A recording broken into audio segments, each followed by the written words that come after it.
காரைக்காலில் புகழ்பெற்ற ஸ்ரீ சீதலா தேவி மாரியம்மன் ஆலயத்தில் தீமிதி திருவிழாவை முன்னிட்டு நடைபெற்ற திருவிளக்கு பூஜையில் 300க்கும் மேற்பட்ட பெண்கள் பங்கேற்று வழிபாடு செய்தனர்.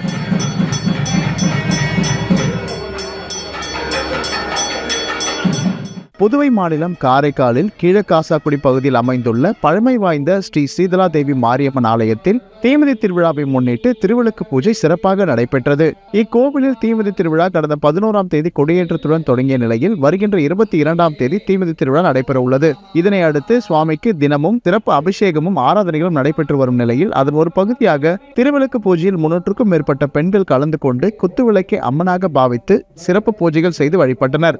மேலும் உற்சவர் சந்தனக்காப்பு அலங்காரத்தில் பல வண்ண மலர்களால் அலங்கரிக்கப்பட்டு மகாலட்சுமி திருக்கோலத்தில் பக்தர்களுக்கு அருள்பாலித்தார். தொடர்ந்து சிவாச்சாரியர்கள் அம்மனுக்கு 1008 சகஸ்ரநாம அர்ச்சனை செய்து மகா தீபாராதனை நடத்தினர். இதில் சட்டமன்ற உறுப்பினர் PRN திருமுருகன், ஆலய நிர்வாகிகள் மற்றும் ஏராளமான பக்தர்கள் கலந்து கொண்டு ஸ்ரீ சீதலா தேவி மாரியம்மனை தரிசனம் செய்தனர்.